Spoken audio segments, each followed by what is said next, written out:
ہماری زبان میں مذکر مؤنث کا معاملہ ایسا ڈھب ہے کہ اس کا منطقی جواب نہیں دیا جا سکتا. میں کھانے پینے کی چیزوں کی بات نہیں کر رہا ہوں کہ دہی ایک علاقے میں کھایا جاتا ہے اور دوسرے میں کھائی جاتی ہے.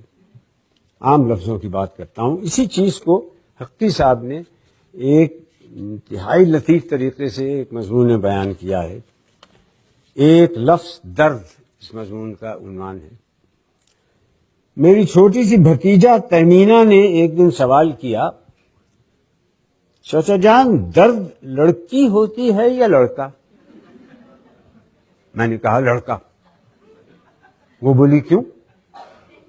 میں نے کہا درد اٹھتی نہیں اٹھتا ہے اور اچھی ہوتی نہیں اچھا ہوتا ہے.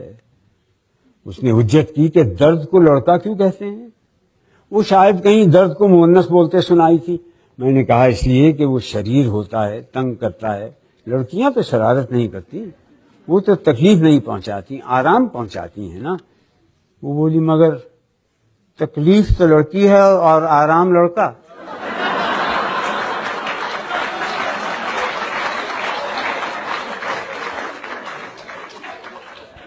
اس پر میں ذرا چکرایا، بات بنانے کو کہا بھائی بعض لڑکیاں بھی تو شریر ہوتی ہیں، آخر تو بس تکلیف ایک ایسی شریر لڑکی ہے. مگر دیکھو خوشی لڑکی ہے اور رنج لڑکا. اکثر اچھی اچھی چیزوں کو لڑکی ہی بنایا گیا ہے.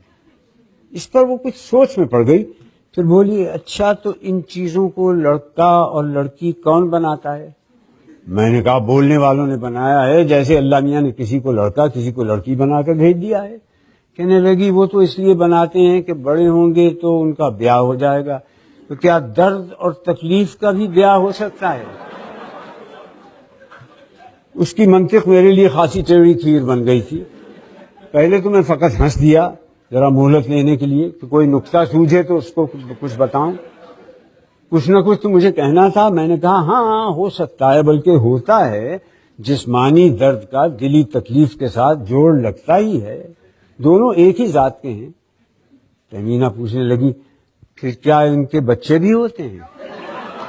میں نے کہا ہاں ضرور ہوتے ہیں.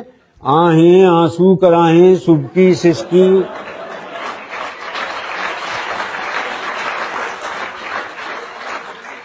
انہی کے بچے تو ہیں. آنسو کو شاعر لوگ شریر لڑکا ہی بتاتے رہے. آنسو ٹھہرتا نہیں، گھر سے نکل پڑتا ہے.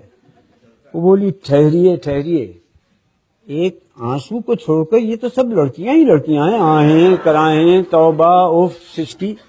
میں نے کہا کیا مذائقہ ہے، ان کے لیے کوئی جہیز وغیرہ کا انتظام تو کرنا نہیں پڑتا. اب اس نے پوچھا کہ انہیں پہچانتے کیسے ہیں کہ کون لڑکی ہے اور کون لڑکا؟ میں نے کہا ایسے ہی جیسے آدمیوں کو، یعنی نام سے. اب کسی کا نام شاہدہ ہے تو وہ لڑکی ہے، اور شاہد ہے تو وہ لڑکا. شاہد کی طرح زاہد، قاصد، والد، مرشد، قائد سب لڑکے شمار ہوں گے. یہاں میں نے خود ہی اپنے آپ کو پھندے میں پھنسا لیا. وہ جھٹ بولی مگر قاعدہ تو لڑکا ہے. جب شاہدہ لڑکی ہے تو قاعدہ اور فائدہ لڑکے کیسے ہو سکتے ہیں؟ شاہدہ تو آتی ہے اور قاعدہ پڑھایا جاتا ہے، اور فائدہ بھی ہوتی نہیں ہوتا ہے. میں پھر کھسیانی ہنسی ہنسا اور بولا دیکھو یہ ذرا زیادتی ہو گئی، مگر سنو قاعدہ کی جمع قواعد کو مؤنث بنا دیا ہے. وہ فوراً بولی قواعد بن جاتے ہیں یا بن جاتی ہیں؟ ابھی تو آپ نے کہا کہ قواعد کو قاعدہ کے بدلے میں لڑکی بنایا گیا ہے.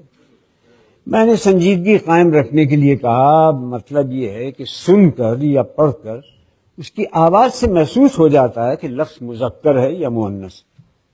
اس نے اپنی چلائی، کہنے لگی مجھے تو درد لڑکی لگتی ہے. میں نے پیچھا چھڑانے کو کہا ہاں چلو تم یوں ہی بولا کرو، اور لوگ بھی بولتے ہیں تم اکیلی نہیں ہو. مگر یاد رکھو کہ مذکر مؤنث کی کچھ واضح علامتیں بھی ہیں. مثلا یہ پر ختم ہونے والے جتنے لفظ ہیں تم دیکھو گی مؤنث ہوں گے، اور الف پر ختم ہونے والے لفظ مذکر، جیسے امی ابا، نانا نانی، مرغی مرغا، کنگھی کنگھا، بکرا بکری، تمہاری چچی میں تمہارا چچا.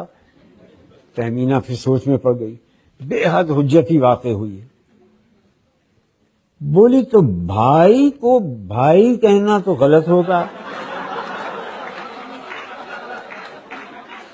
بھا کہا کروں اور آپا کو آپی؟ مگر یہ تو بڑی گڑبڑ کی بات ہے. کیا دھوبن کو دھوبی کہوں اور دھوبی کو دھوبا؟ میں نے بات کا رخ بدلنے کے لیے کہا دیکھو بعض لفظوں میں جو آخر میں یہ آتی ہے یہ ان کے پیشے کو ظاہر کرتی ہے. جیسے دھوبی، درزی، نائی، قصائی، بساتی، کبابی. بولی تو یہ سب آپ کیا کہتے ہیں مؤنث ہیں. اور ماما آیا کیا کہتے ہیں مذکر. تو آیا آئی کہ آیا آیا؟